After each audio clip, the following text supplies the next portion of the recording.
सर्वस्य चाहं हृदि सन्निविष्टो मत्तस्मृतिर्ज्ञानमपोहनं च वेदेश्च सर्वैरहमेव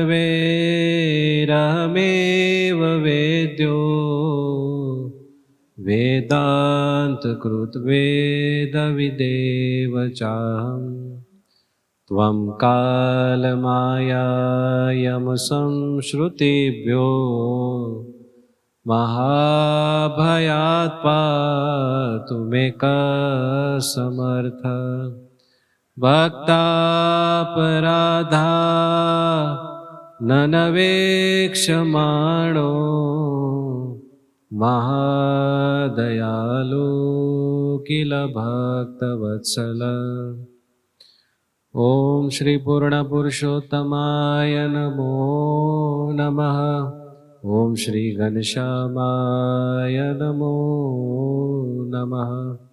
ओम श्री हरिकृष्णाय नमो नमः। ओम श्री नीलकंठवर्णिराजाय सहजानंद स्वामिने नमो नमः। अपनी सभा में साक्षात विराजमान वाला वाला महाराज, पूजनीय संतो तथा आप सर्वे भक्तों ने भाव थी जय स्वामीनारायण। बधा मजा में छो ने? ठंडी ओછી થઈ ગઈ હવે નહીં? ઉનાળો શરૂ થઈ ગયો। એક ગામ હતું, એ ગામમાં એક શ્યામજી કરીને એક ભાઈ રહેતો। નાનો હતો ને ત્યારથી આખા ગામમાં સૌથી વધારે ભરાડી। પણ એ શ્યામજીને એની બાએ અને એના બાપાએ બહુ સારા સંસ્કાર આપેલા અને નાનપણથી ભગવાનની વાત કરે, રામાયણની, ભાગવતની, એ બધી સારી સારી વાતો કરે અને છોકરાને સંસ્કાર આપેલા। પણ આમ છોકરો પાવરફુલ એટલે આખા ગામમાં થોડી ઘણી ધમાલ કરે, આ છે તે છે, પણ આમ પાછો છોકરો ડાયો એટલે ગામના બધા છોકરા હોય ને એ બધા છોકરાનો એ મોનિટર, એટલે ક્યાંય પણ હોય તો એ કેપ્ટન અને બાકીના બધા એને ફોલો કરતા। એટલે જૂની જમાનાની જે બધી સંસ્કૃતિ હતી આપણી, એટલે એ વખતે તો કાંઈ આ બાલાજીના વેફરના પડીકા ના તેને બધું કાંઈ નહોતું। એટલે બધા છોકરાઓ ભેગા થાય, બાવળના પૌડા કહે ને એ ભેગા કરે, કોકના ખેતરમાંથી સિંગના ઓલા પાથરા એ ભેગા કરે, કોકની વાડીએ કંઈક ફ્રૂટ હોય તો ન્યા જઈને થોડુંક લઈ આવે। પછી બધા ભેગા થઈને ગામના પાદરમાં એક વડલો હતો, એ વડલે બધી વસ્તુ ભેગી કરીને લાવે અને જેટલા મિત્રો હોય ને એ બધાને વ્યવસ્થિત યોગ્ય પ્રમાણમાં બધાને ભાગ પાડે અને આ શ્યામજી બધાના ભાગ પાડે। પણ ભાગ પાડતા પાડતા કાયમ એક ઢગલી એ રહેવા દે। એટલે એના મિત્રો કહે કે તું એક ઢગલી કેમ રહેવા દેશું? તો કે આ છે ને ભગવાનનો ભાગ કહેવાય। શું કહેવાય? ભગવાનનો ભાગ। એટલે કે તો કે ભગવાનનો ભાગ ક્યાં રાખવાનો? કે આપણે અહીંયા મૂકી દેવાનો વડલા નીચે। એ કે ભગવાન છે ને પછી રાતે આવીને જમી લે। છોકરા નાના પણ એના મા બાપે એવું એને શીખવાડેલું કે ભાઈ આપણે કાંઈ પણ કરીએ તો ભગવાનનો ભાગ કાઢો। પેલા જો ને ગામડાની પ્રથામાં એવું હતું ને કે રોટલા બનાવે, નાની નાની ચાનકીઓ બનાવે ને 2-3, એક કાગડા માટે ને કૂતરા માટે, એક રોટલો ગાય માટે, એક કોઈ ભિક્ષુક માટે, એમ કે બધામાં ભગવાન રહ્યા છે ને એવી ભાવના લોકો ભણેલા નહોતા ને તોય હતી કે બધામાં સાક્ષાત ભગવાન રહ્યા છે। આ સૃષ્ટિ છે એ ભગવાનનું સ્વરૂપ છે। આપણે સૃષ્ટિના બધા જીવોને આદર આપીએ તો આપણે ખરેખર ભગવાનને આદર આપીએ છીએ એવી ભાવના હતી। માણસો ભણેલા નહોતા પણ બરાબરના ગણેલા હતા। એટલે આવું બધું એ લોકોને બોલો કુદરતી બધું હતું। અત્યારે તમે શીખવાડીને થાકી જાવ તોય ન આવે। તો છોકરાઓ રોજ બધું ભેગું કરે, કાંઈક ને કાંઈક એવું ખાવા પીવાની વસ્તુ, પછી ભાગલા પડે અને એક ભાગ રોજ ભગવાન માટે મૂકી દે। એ છોકરા મોટા થયા ત્યાં સુધી એ સિલસિલો ચાલુ રહ્યો। પછી બીજે દિવસે ત્યાં આવે ને વડલા નીચે તો બોર ભેગા કર્યા, બોરના ઠળિયા પીડા હોય, એવું જે કાંઈ હોય ને એ ખાધેલું ને આ પીડ્યું હોય, એટલે બધાને એવું કે ભગવાન એનો ભાગ ખાઈ જાય છે. એમ કરતા કરતા કરતા વર્ષો વયા ગયા, બધા છોકરા મોટા થઈ ગયા. શ્યામજી હતો એ ગામડેથી પછી સુરત આવ્યો અને કમાવા માંડ્યો. ઘણું બધું કમાણો, છોકરાઓને ભણાવ્યા ગણાવ્યા, સેટ કર્યા. એમ કરતા કરતા શ્યામજી વૃદ્ધ થઈ ગયા, શ્યામજીભાઈ હો. અને પછી કોરોના જેવો કાળ આવ્યો અને કાંઈક હું થયું તો એમના ધર્મપત્ની ગુજરી ગયા, એટલે શ્યામજીભાઈ એકલા થઈ ગયા અને એમના શરીરે થોડી થોડી કસર રહેવા મળી. એટલે પછી એને એવું થયું કે હવે છોકરાઓ તો ડાયા છે, સંપત્તિના ભાગ પાડી દઉં. છોકરા ધંધે ચડી જ ગયા છે, એટલે બધો જે કાંઈ ધંધો હતો છોકરાને હોપી દીધો, સંપત્તિના ભાગ પડ્યા. 3 છોકરા હતા, 3 છોકરાને સરખે ભાગે સંપત્તિ આપી દીધી. 2-4 મહિના બધું સારું ચાલ્યું. પછી છોકરાએ નક્કી કર્યું કે ભાઈ હવે બાપાને કોણ રાખશે. એની મીટિંગ થઈ, હવે કીધું કે આપણે વારાફરતી રાખશું. તો કે પેલા કોણ રાખશે? તો 3માંથી એકેય છોકરા બોલ્યા નહીં. એટલે શ્યામજીને બહુ આઘાત લાગ્યો. એ શ્યામજીભાઈ બિચારા પહેલેથી છે ને આમ સ્વમાન ભેર જીવેલા, સ્વાભિમાનથી. એટલે એને થયું કે હા આવું મેં રાગે પાડ્યા છોકરાઓને, મારો ધંધો આપ્યો, મારી સંપત્તિ વેચી દીધી, અને હવે મને રાખવા માટે સામેથી કહેતાય નથી કોઈ. બાહુબળથી બધું એને ભેગું કરેલું ને, એટલે એને એવું થયું કે મારે છોકરાની ગુલામી કરવી નથી. ગામડે આપણું ઘર છે, ત્યાં રહીશ અને મારી જાતે બનાવીને ખાઈશ. વયા ગયા પાછા ગામડે, સુરત મૂકીને. પછી ગામડે જઈને ઘર બધું ખંખેરી વંખેરીને ચોખ્ખું કરીને ત્યાં બિચારા રહેવા માંડ્યા. મોટી ઉંમરે શરીર જોઈએ એવું ચાલતું નહોતું, પણ તોય જે કાંઈ રોટલો શાક બનાવીને ખાય એમને દિવસો વિતાવતા હતા. એમાં એક દિવસ રાતે એના ફળિયામાં ખાટલો નાખીને સૂતા હતા. સૂતા સૂતા એને એવો વિચાર આવ્યો કે હું જેના માટે એટલી બધી મહેનત કરી કરીને તૂટી ગયો, મેં મારા માટે કાંઈ સમય જ ન આપ્યો, મારું કરીને બધું ભેગું કર્યું અને મારા એમ મારા છોકરા એમ કરીને બધું છોકરાને દઈ દીધું, પણ મને રાખવાય કોઈ તૈયાર ન થયા. એવું બધું એને બધા વિચારો આવ્યા ને, માણસ ગળગળા થઈ ગયા અને રોવા માંડ્યા. ઘરમાં બીજું કોઈ હતું નહીં. પછી એમ રોતા રોતા રોતા એ બાળપણમાં સરી પડ્યા કે હું નાનો હતો ત્યારે મારી બાએ શીખવાડ્યું હતું કે આપણે કાંઈ પણ કરીએ તો ભગવાનનો ભાગ કાઢવાનો. તો કે એમ બધા મિત્રો ભેગા થતા અને બધી વસ્તુ બધી ભેગી કરીને પછી નાની નાની ઢગલીઓ કરતા બધાના ભાગની અને ભગવાનનો ભાગ કાઢતા. તો કે એ નાનપણના મારા સંસ્કાર હતા. પછી કે શહેરમાં આવ્યા, કમાણા અને છોકરાઓ માટે ભેગું કરવામાં હે પ્રભુ તમારો ભાગ કાઢવાનો જ ભૂલી ગયો. એમ કરીને ધ્રુસકે રડી પડ્યા કે ભગવાન મેં તમારા માટે કાંઈ કર્યું નહીં, તમારો ભાગ મેં કોઈ દિવસ કાઢ્યો નહીં, મને માફ કરજો પ્રભુ, માફ કરજો. એમ કરીને પસ્તાવો કરવા પડ્યા. કોઈ પણ માણસ જ્યારે ભગવાન પાસે પસ્તાવો કરે ને એની ભૂલનો સાચા દિલથી, ત્યારે છે ને એ માણસ ભગવાનને ગમી જાય. માણસ માત્ર ભૂલને પાત્ર, માણસથી ભૂલ ન થાય એવું ન બને, થાય જ. પણ જે માણસના દિલમાં ભૂલનો પસ્તાવો ન હોય, એનો ખેદ ન હોય, એ માણસ ઉપર કોઈને રાજીપો થાય. આપણા જ પરિવારમાં કોઈ ભૂલ કરી હોય અને હાવ નફટ થઈને જાણે ભૂલ છે જ નહીં એની એમ જીવવા મળે તો એ વ્યક્તિ આપણને ગમે? તો ભગવાનને જે વ્યક્તિ ભૂલ કર્યા પછી એનો પસ્તાવો ન કરે ને, ભગવાનને એ વ્યક્તિ ગમે નહીં. આને બહુ પસ્તાવો થયો, હે ભગવાન, નાનો હતો ત્યારે હું કેવો તમારો ભાગ કાઢતો બધું, મને તમારામાં પ્રતીતિ હતી, મોટો થઈને બધું ભૂલી ગયો, છોકરાઓ પાછળ બધું કેટલું કર્યું, એ માળા મને રાખવાય તૈયાર નથી.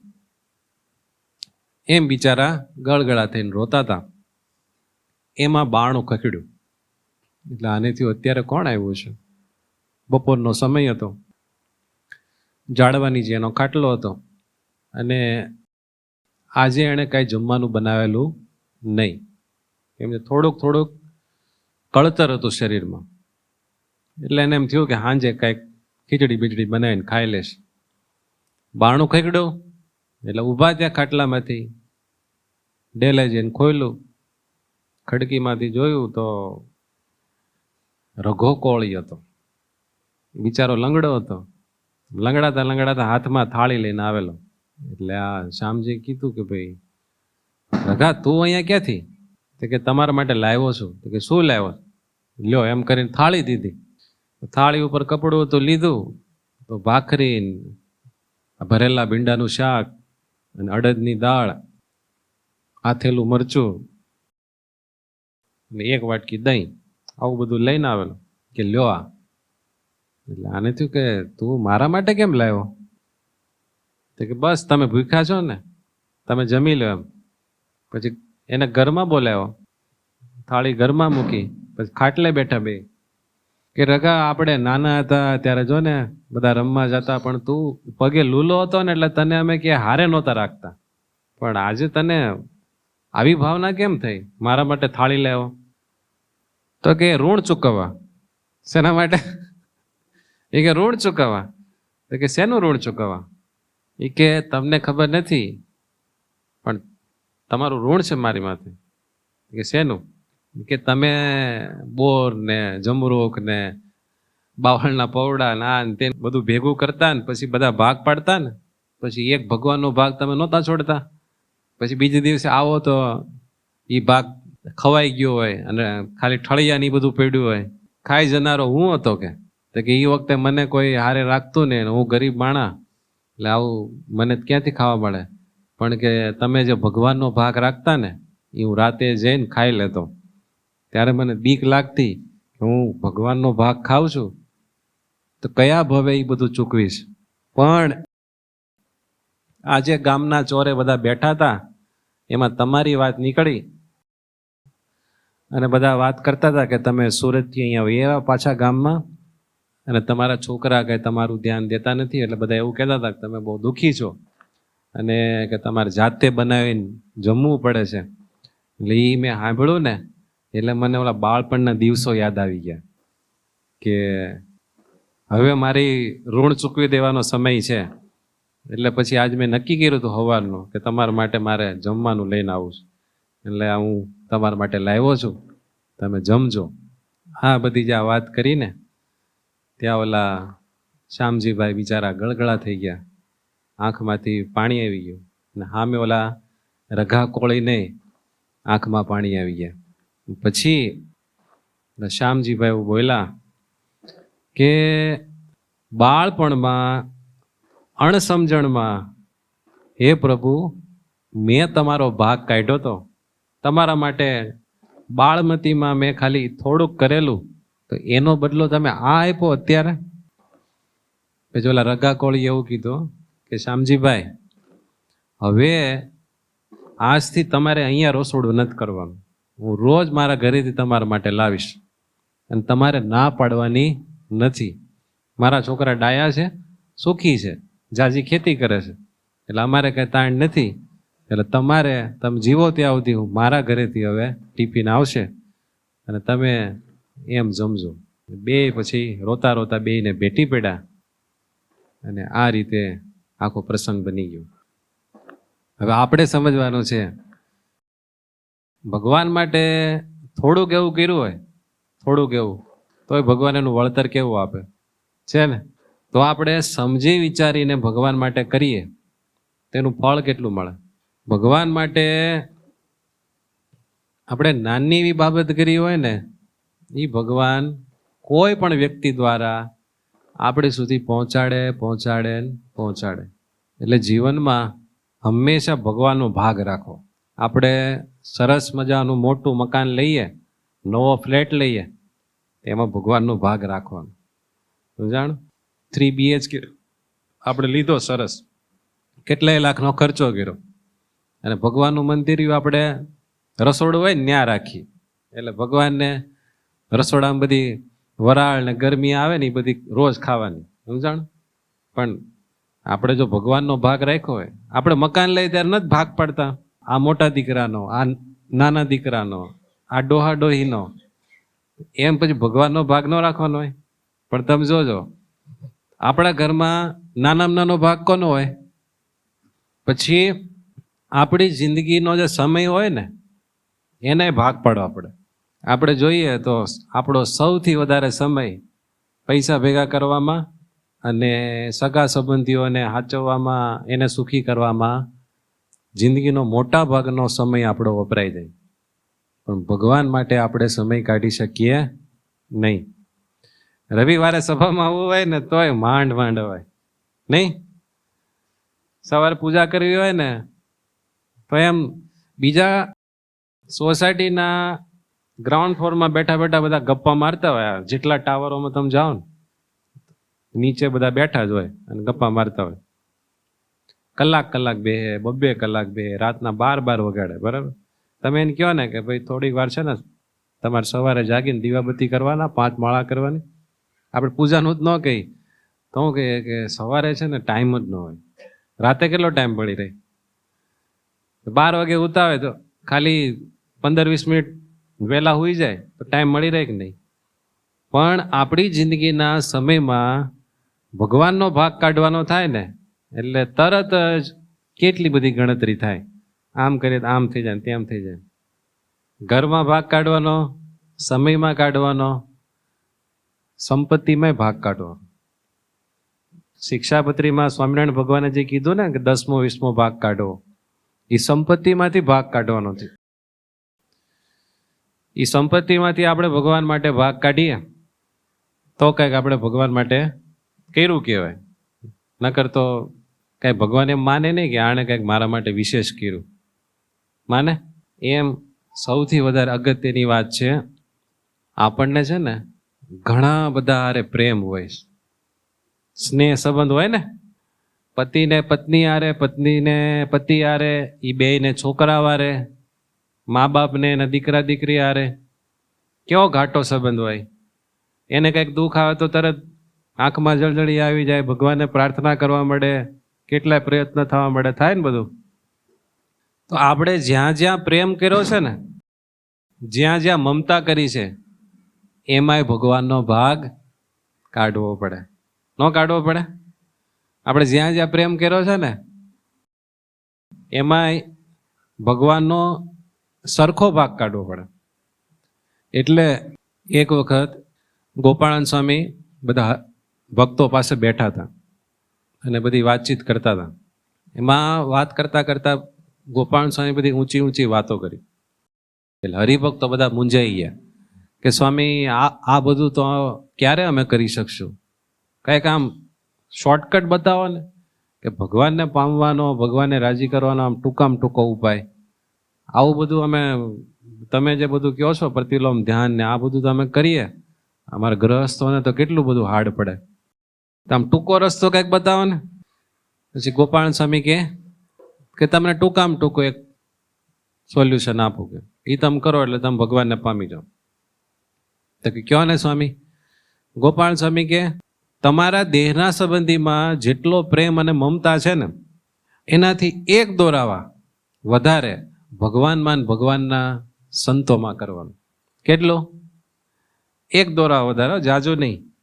દેહના સંબંધીમાં જેવો પ્રેમ અને મારાપણાનો ભાવ છે ને એનાથી એક દોરાવા વધારે, ખાલી જરીક જ ભગવાન અને ભગવાનના સંતોમાં તમે કરો તો તમારે તરત કલ્યાણ થાય. બધા ખુશ થઈ જાઓ, ખુશ થાય ને. વાહ સ્વામી, આવું તમે શોર્ટકટ બતાવતા હોય ને તો વાંધો નહીં. બધી ભારે વાત કરી નાખો ને તો પછી એમ થાય કે આ બધું ભગવાનને પામવાનો માર્ગ તો બહુ કઠણ. બધા ખુશ થઈને વૈયા ગયા. સ્વામી વાત કરતા હતા ને એટલે સંતો થોડાક બેઠા હતા. એટલે નાના સંતોએ ગોપાલ સ્વામીને કીધું, સ્વામી તમે અહીંયા વ્રત તપ નિયમ બધા કેટલા બધા પળાવો ને ધ્યાન કરાવો ને સંતો પાસે કેટલી બધી મહેનત કરાવો, અને આ લોકોને તમે હાવ હેલું કહી દીધું. ગોપાલ સ્વામી દાંત કાઢવા માંડ્યા. ગોપાલ સ્વામી કે સંતો એ હેલું નથી, બહુ અઘરું છે. ભગવાન અને ભગવાનના સાધુમાં દેહ અને દેહના સંબંધી જેટલું હેત થવું ને એ નેવાના પાણી મોભે ચડાવવા જેવું છે. તો એક દોરાવા વધારે કરવાનું ક્યાં જ થાય. ત્યારે સંતોએ કીધું કે ના, કાન કદાચ આમ પકડો કે આમ હાથ ફેરવીને પકડો, પણ કાન તો પકડવો જ પડે. પણ એ ક્યારે થાય કે આપણે આપણા જીવનમાં દરેક પાસામાંથી ભગવાનનો ભાગ કાઢતા હોઈએ તો દિવસે દિવસે દિવસે આપણને ભગવાનમાં પ્રેમ વધે, ભગવાનમાં મારાપણું વધે, અને જગતમાંથી અને દેહના સગા સંબંધી અને આપણા નામે જે કાંઈ કહેવાતું હોય એ બધામાંથી ધીરે ધીરે ઘટે. જો ભગવાનમાં વધે તો પછી ભગવાનને પામવાનું કામ એકદમ હેલું થઈ જાય. બરાબર ને? એટલે હવેથી દરેક બાબતમાં ભગવાનનો ભાગ કાઢવો. હાવ એમને રેડિયા રપટ કરવું નહીં. વેતરણવાળા થવાનું. વેતરણવાળા હોય ને એ વર્ષે 1 કરોડ રૂપિયા કમાય ને પછી બધે એના ભાગ પાડીને વ્યવસ્થિત જ્યાં જેટલો દેવાનો હોય બધો દઈ દે. થોડુંક બેંક બેલેન્સ રાખે, થોડુંક શેરમાં રોકે, સમજાણું, થોડુંક ધંધામાં નાખે, થોડુંક કોકને વ્યાજવા દે, થોડુંક સોનું લઈ લે, એમ ભાગ પાડે ને. એમ આપણા જીવનમાં સમયનો, સંપત્તિનો, પ્રેમનો, મમતાનો, બધાનો એવો સરસ ભાગ પાડી દેવાનો કે છેવટે જ્યારે ટોટલ લાગે ને આપણું આ લોક મૂકીને જવાનું થાય ત્યારે ટોટલ લાગે તો એમાં ભગવાનનો ભાગ વધી જાય. જો ઘણા બધા વિદેશમાં જાય, વિદેશમાં જઈને બહુ રૂપિયા કમાય, તો ઘણા લોકો ત્યાં ને ત્યાં બધી પ્રોપર્ટી બનાવે અને ઘણા લોકો ક્યાં મોકલે? એના દેશમાં. ઓસ્ટ્રેલિયા, UK, અમેરિકા, આફ્રિકા, જ્યાં રહેતા હોય ને ત્યાંથી ખૂબ રૂપિયા કમાય, પણ એનું રોકાણ ક્યાં કરે? ભારતમાં. અને ઘણા લોકો એ દેશોમાં બધા રૂપિયા રોકે. વર્ષો પહેલાં એવું થયેલું કે ઇથોપિયામાં ઘણા બધા ગુજરાતી લોકો હતા. ત્યાં બધાને ધંધો બહુ સારો ચાલતો અને ત્યાં રૂપિયા બહુ કમાડા. ત્યાં મોટા મોટા ખેતરો, જમીનો, નાન તેન સંપત્તિ ઘણી બધી ત્યાં એ લોકોએ ડેવલપ કરી અને એવું નક્કી કરેલું કે અહીંયા આપણે કાયમ રહેશું, હવે કોઈ વાંધો નહીં આવે, હવે આપણે ક્યાં ભારતમાં જવું છે. એટલે ભારતમાં કાંઈ રૂપિયા મોકલા નહીં, અહીંયા કાંઈ સંપત્તિ ભેગી કરી નહીં, ત્યાં બધી સંપત્તિ ફિક્સ કરી દીધી. એમાં ઇથોપિયાનો એક સરમુખ તૈયાર થયો, ઈદી અમીન. એણે બરાબરના બધા એવા ટાઈટ નિયમો કર્યા અને ત્રાસ ફેલાવ્યો અને રાતોરાત એ બધાને દેશ નિકાલ આપ્યો, રાતોરાત. પછી થોડાક યુકેમાં ગયા, થોડાક કોઈ બીજા દેશમાં ગયા, થોડાક પાછા ભાગીને ભારતમાં આવ્યા જાનના જોખમે. એમ કરતાં કરતાં બધા ત્યાંથી કાઢ્યા. તો જે લોકોએ પોતાના દેશમાં સંપત્તિ ભેગી કરી હતી ને એ બધાને કાંઈ વાંધો આવ્યો નહીં, પણ ત્યાં જ બધી સંપત્તિ જેણે ખડકી હતી એ બધા હેરાન પરેશાન થઈ ગયા.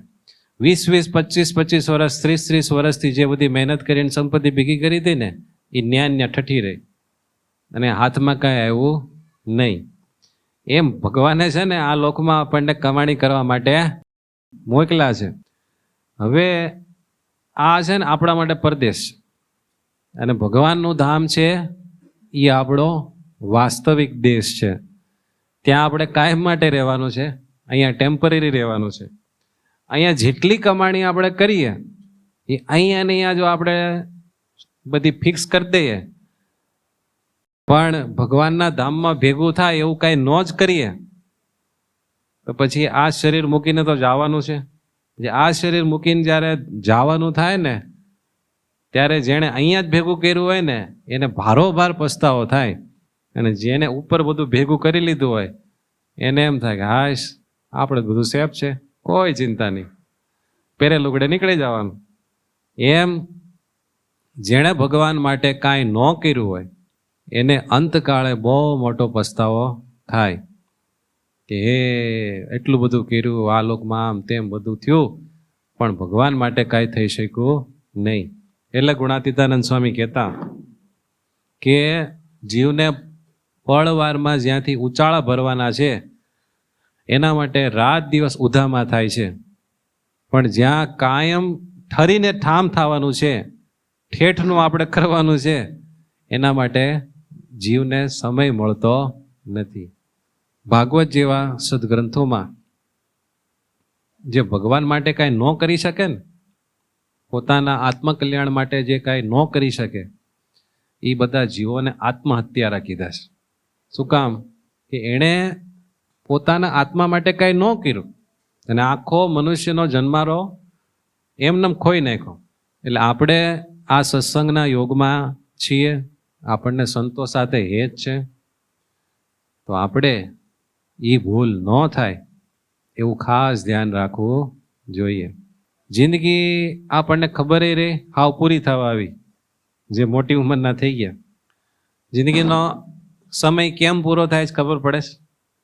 હમણાં એમ થાય કે હજી તો આપણે સ્કૂલમાં હતા ને, હજી તો થોડાક વર્ષો પહેલા સુરત આવ્યા હતા ને, હજી તો આમ હતું ને તેમ હતું ને, 25 30 વર્ષ વયા જાય, 40 50 વર્ષ વયા જાય તોય ખબર રહેતી નથી.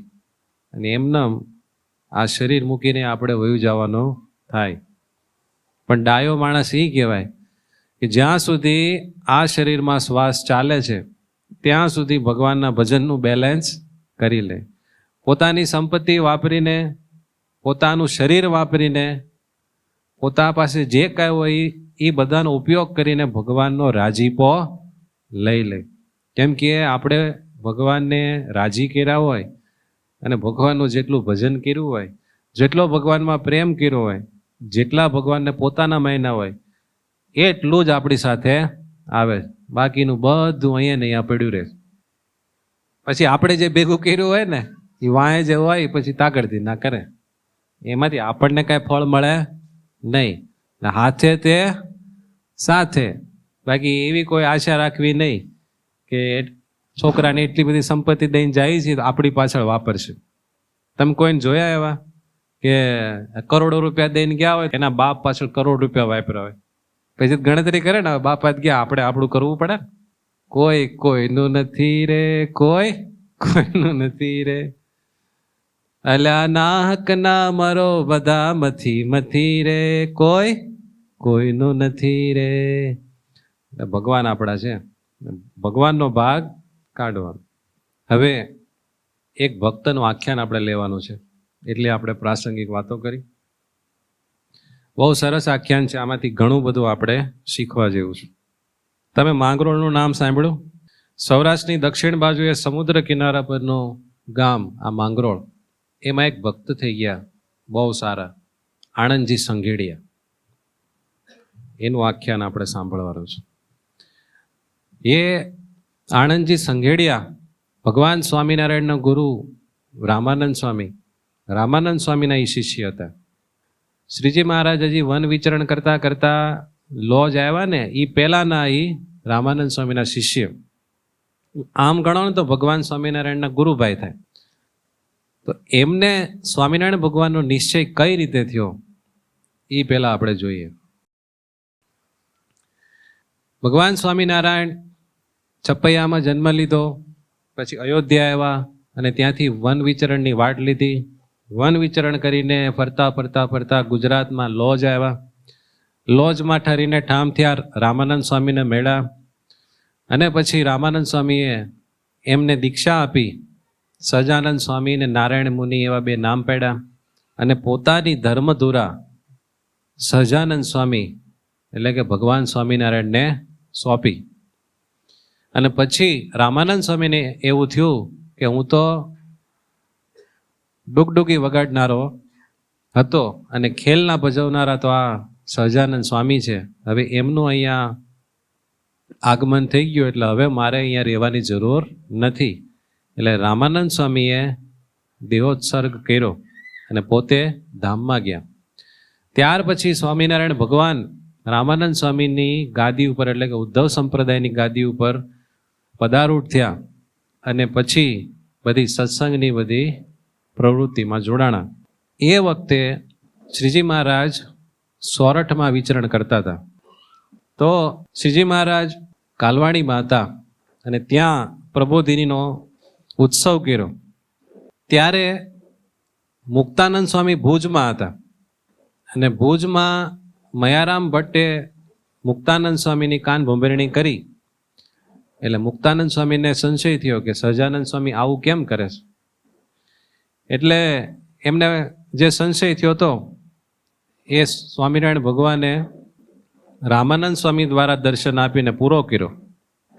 અને મુક્તાનંદ સ્વામીને શ્રીજી મહારાજનો દ્રઢ નિશ્ચય થયો કે આ સહજાનંદ સ્વામી એ અક્ષરધામના અધિપતિ પૂર્ણ પુરુષોત્તમ નારાયણ સર્વોપરી ભગવાન છે. પછી મુક્તાનંદ સ્વામી વગેરે સંત મંડળની સાથે શ્રીજી મહારાજ માંગરોળ પધાર્યા અને માંગરોળમાં આંબલી નીચે સભા કરી. અને ત્યારે સ્વામિનારાયણ ભગવાને મુક્તાનંદ સ્વામીને કીધેલું કે મુક્તાનંદ સ્વામી, આજથી તમારા વચને પણ અનેકને સમાધિ થશે, એમાં તમારે સંશય કરવો નહીં. એમ કહીને ભગવાન સ્વામિનારાયણે એક છડી આપી. એ છડીનું એક ઠેબું પીળું અને એક ઠેબું લાલ. પછી મહારાજ કે તમે છે ને જેને સમાધિ કરાવી હોય ને એને પીળું ઠેબું ટચ કરજો એટલે એને સમાધિ થશે, અને એને સમાધિમાંથી બહાર લાવવું હોય એટલે લાલ ઠેબું તમે અડાડજો એટલે સમાધિમાંથી બહાર આવશે. અને હૈયામાં અમારું બળ રાખજો, તમે કોઈ ચિંતા કરતા નહીં. કોઈને સમાધિ કરાવવી હોય પીળું ઠેબું અડાડવું સોય, અને જગાડવો હોય જઈએ લાલ ઠેબું અડાડજો તઈએ. બોલો, આવી કથા તમે અત્યાર સુધીના ભગવાનના થયેલા અવતારોની નહીં સાંભળી હોય કે એ પોતાના સાધુને કે ભગતને એક લાકડી આપે, એક ઠેબું આમ ટચ કરે એટલે સમાધિ થાય, બીજું ઠેબું આમ કરે એટલે જાગે. બોલો, સ્વામિનારાયણ ભગવાન ક્યારેક તો છે ને જે સંતો ભણેલા ન હોય ને એને ગામડે જવાનું હોય ને તો કે મહારાજ વાતું કરતા ન આવડે, શું કરશું અમે? તો મહારાજ કહે લો આ ગૌમુખી લેતા જાઓ. કે ગામના ચોરે બધા ભેગા થાય ને એટલે તમારે ગૌમુખી એને દેખાડવાની, એને સમાધિ થાય, અને પછી ગૌમુખીમાંથી તમે માળા કાઢશો એટલે સમાધિમાંથી બારો આવશે. બોલો, આવા કેટલા ચરિત્ર છે. એટલે સ્વામિનારાયણ ભગવાનના આંખના મટકે, ચાકડીના ચટકે, હાથના લટકે, અને એના સંતો ભક્તોની આ બધી ક્રિયાઓ દ્વારા, લાકડી દ્વારા કોઈક સ્વામિનારાયણ કરતા હોય ને એમ બધાને સમાધિઓ થતી. બોલો, એ સ્વામિનારાયણ ભગવાનનું સર્વોપરીપણું છે. અત્યાર સુધીમાં થયેલા કોઈ અવતારોમાં આવું થયેલું નથી. ક્યાંક ક્યાંક થોડી ઘણી સમાધિ કરાવી હોય. અને સ્વામિનારાયણ ભગવાન તો માંગરોળમાં જ્યારે સમાધિ પ્રકરણ ચલાવ્યું ત્યારે કોકને 5 દિવસની, કોકને 10 દિવસની, કોકને 15 દિવસની, મહિનાની, 2 મહિનાની, 3 મહિનાની, 6 મહિનાની સમાધિ કરાવતા. અને સમાધિમાં જાય ને એટલે બોડી એકદમ સ્થિર થઈ જાય, એમાં કોઈ વિકાર ન થાય, નો સડે, નો કાંઈ એને વાંધો આવે, શ્વાસ બંધ હોય. એટલે પછી શું કરતા? રાખવા ક્યાં બધાને, પછી થડકલા કરે. ઓલા લાકડા કેમ ગોઠવેલા હોય એમ માણસોને ગોઠવે. એમાં કોકને અધ વચ્ચે સમાધિ છૂટી પડે, એ સમાધિમાં બહાર આવે, એ હોય બરોબર વચ્ચે સેન્ડવિચની જેમ. એટલે પછી રાડું નાખે, એ બહાર કાઢો, બહાર કાઢો, દબાઈ ગયો, પછી એને ખેંચીને બહાર કાઢે. આવું એક વખત આ બ્રહ્માંડમાં જ્યારે સ્વામિનારાયણ ભગવાન પ્રગટ હતા ને ત્યારે થયેલું, કે જેની વાત કોઈને આપણે અત્યારે કરીએ નાસ્તિકોને તો કોઈ માનવાય તૈયાર ન થાય. પણ એટલો બધો સ્વામિનારાયણ ભગવાને પોતાનો પ્રતાપ છૂટો મૂક્યો હતો કે ન પૂછો વાત. એવા સ્વામિનારાયણ ભગવાનના અનંત બધા ચરિત્રો છે. તો બોલો, મુક્તાનંદ સ્વામી લાકડી આપી કે તમારા વચને સમાધિ થશે. પછી મુક્તાનંદ સ્વામીને કીધું કે હવે તમે લોજ સત્સંગ કરાવવા માટે જાઓ. એટલે મુક્તાનંદ સ્વામી જોડી લઈને લોજ તરફ માંગરોળથી જાતા થયા. સ્વામી જેવા જવા માટે તૈયાર થયા ને એટલે મહારાજે આમ નખ જોયા, એટલે નખ થોડાક વધી ગયા હતા. એટલે મુક્તાનંદ સ્વામી થોડાક દૂર દંડવટ કરતા હતા. એટલે મુક્તાનંદ સ્વામીને કીધું કે સ્વામી તમને નખ લેતા આવડે છે? નખ લેવા એટલે નખ કાપવા એમ. પેલા તો ઓલા કઈ નેલ કટર નહોતા, એટલે નરેણી એકદમ ધારવાળી હોય ને એનાથી આમ કરીને બ્લેડથી જાણે નખ કાપ્યા હોય ને એને ખબર પડે એમ નખ કાપવા પડતા. તો શ્રીજી મહારાજે પૂછ્યું સ્વામી તમને નખ લેતા આવડે છે? સ્વામી કે હા. મહારાજ કે તો નખ થોડાક વધી ગયા છે તો કાપી દેતા જાશો? એટલે મુક્તાનંદ સ્વામી આવ્યા, પોતાને પૂજા કરવા માટે પાથરવાની જે કામળી હતી ને એ પાથરી અને એના ઉપર મહારાજનો પગ રાખીને એકદમ ભાવ વિભોર થઈને અતિશય પ્રેમ લાવીને મહારાજના ચરણારવિંદના નખ લીધા. પછી મહારાજનો હાથ હાથમાં રાખીને ધીમે ધીમે હાથના નખ લીધા. પછી એ બધા નખ ઓલી ધાબળીમાં ભેગા થયા હતા ને એ બધા લઈને પોતાના ખીસીએ બાંધી લીધા. કેમ કે આ નખ કોના હતા ભાઈ? સર્વોપરી સ્વામિનારાયણ ભગવાનના. અને એવા સંતોએ સ્વામિનારાયણ ભગવાનના નખ સાચવીને રાખ્યા હોય ને એવા વડતાલમાં છે, ગઢપુરમાં છે, જુનાગઢમાં છે. બોલો કેવા આમ એક હરખા આમ સરસ બધા કાપેલા હોય અને એને સોનાના વાળે વીંટીને રાખેલા છે. વડતાલમાં અક્ષરભુવન છે ને, અક્ષરભુવનમાં સેંકડો નખો છે. બોલો નંદ સંતોને કેટલો શ્રીજી મહારાજનો મહિમા હતો. એટલે મુક્તાનંદ સ્વામી એ નખ સાચવીને ખેસીએ બાંધી લીધા અને ફરીથી દંડવત પ્રણામ કરીને ભાવથી શ્રીજી મહારાજને પગે લાગીને ભેટીને પછી ચાલતા થયા. પણ આમ ચાલતા થયા ને એટલે આમ ભગવાનને વાંસો ન આવે ને એટલે આમ પાછા પગલે બહાર નીકળ્યા અને પછી હાલતા થયા. હવે આ બધું રામાનંદ સ્વામીના જે શિષ્યો બધા બેઠા હતા એ બધાએ જોયું. એમાં આણંદજી સંઘેડિયા હતા. એને જોયું કે રામાનંદ સ્વામીના જ્યારે નખ વધી જતા ત્યારે આવા ભાવથી મુક્તાનંદ સ્વામી નખ કાપતા એ આપણે જોયેલા. પણ રામાનંદ સ્વામી કરતા અનંત ગણું હેત દેખાડીને મુક્તાનંદ સ્વામીએ આ સહજાનંદ સ્વામીના નખ કાપ્યા. એટલે મુક્તાનંદ સ્વામીની મતિ ભ્રમ થઈ ગયો છે. મુક્તાનંદ સ્વામીનું મન હવે ગુરુમાંથી ખસી ગયું. હવે એને બુદ્ધિમાં ભ્રમ થયો એવું બધા માનવા માંડ્યા. અને જોવા જ ખરા 2 વખત દંડવટ કરે ને આમ એને વાહનો દેવાય એટલે આમ પાછા પગે હાલે ને કેટલો મહિમા દેખાડ્યો. એટલે મુક્તાનંદ સ્વામીને મતિભ્રમ થયો છે. આવું જે બધા બેઠા હતા ને એ બધાને લાગ્યું. એટલે મુક્તાનંદ સ્વામી લોજના માર્ગે હાલતા થયા. એટલે આણંદજી સંઘેડિયાને આ પ્રશ્ન થયો એટલે એને થયું કે હાલો ને હું લોજ જાઉં. પછી બધા સંતોની હારે લોજ બાજુ હાલતા થયા. મુક્તાનંદ સ્વામી કીધું કે તમે કેમ આવો છો? કે લોજ તમારી હારે આવું સત્સંગ કરવા. પછી બધા ધીરે ધીરે કરતા લોજ પહોંચી ગયા. લોજના આશ્રમમાં સંતો રોકાણા. પછી આણંદજી સંઘેડિયાએ કીધું કે મુક્તાનંદ સ્વામી થોડુંક એકાંતમાં તમારું કામ છે. કે વાંધો નહીં, બોલો ને શું કામ છે? મુક્તાનંદ સ્વામી તમે તો મોટા પર્વત જેવા કહેવા, તમે ડગી ગયા એટલે હવે તો તમને છેલ્લા જય સ્વામિનારાયણ કહેવા માટે આવ્યો છે. અમે રામાનંદ સ્વામીને ગુરુ માનતા હતા અને રામાનંદ સ્વામીને જ ભગવાન માનતા હતા અને તમે માનતા હતા, પણ અમારી નિષ્ઠા એમનેમ છે, તમારી ડગી ગઈ એટલે હવે તમારે ને અમારે હવે છેલ્લા જય સ્વામિનારાયણ છે. મુક્તાનંદ સ્વામી કે કેમ તમે એવું કહો છો? કે તમે સહજાનંદ સ્વામીના જે રીતે નખ કાપતા હતા જેવો તમે મહિમા દેખાડ્યો એ તો રામાનંદ સ્વામી કરતા અનંત ગણો હતો. તમને ડગમગાટ થઈ ગયો નિશ્ચયમાં. પછી મુક્તાનંદ સ્વામી કીધું કે એમાં એવું છે, જો તમે મારી વાત સાંભળવા માંગતા હો તો હું તમને વાત કરું, મને જે અનુભવ થયો છે એ. પછી મુક્તાનંદ સ્વામીએ એને પ્રેમથી બેસાડીને કીધું કે આણંદજી સંઘેડિયા, આ જે હું વાત કરું છું ને એ મારા અનુભવની છે.